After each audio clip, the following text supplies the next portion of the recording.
நான் இப்போ உங்களுக்கு சொன்ன மாதிரி வாங்கிக்கிட்டேன்னா சரிதா? இவன் இப்படி பார்க்காதீங்கன்னா எனக்கு சிரிப்பு வருது. இப்போ ரொம்ப சூடாக இருக்குது. நம்ம கொஞ்சம் நல்லா வரைச்சிக்கலாம்.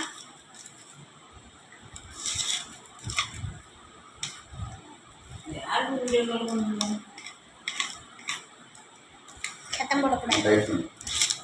இப்போ நல்லா வரைச்சாச்சு. இப்போ சூடு போயிருக்கும். நம்ம சாப்பிட்டு பார்க்கலாமா?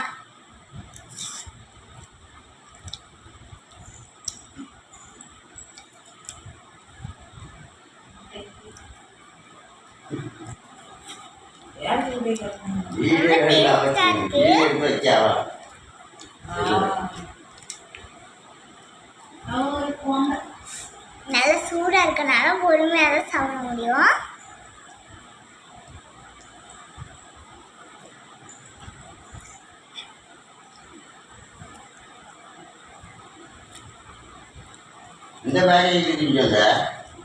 நான் வந்து சாப்பிட்டு முடிச்சுட்டு உங்க வீடியோ போறேன்.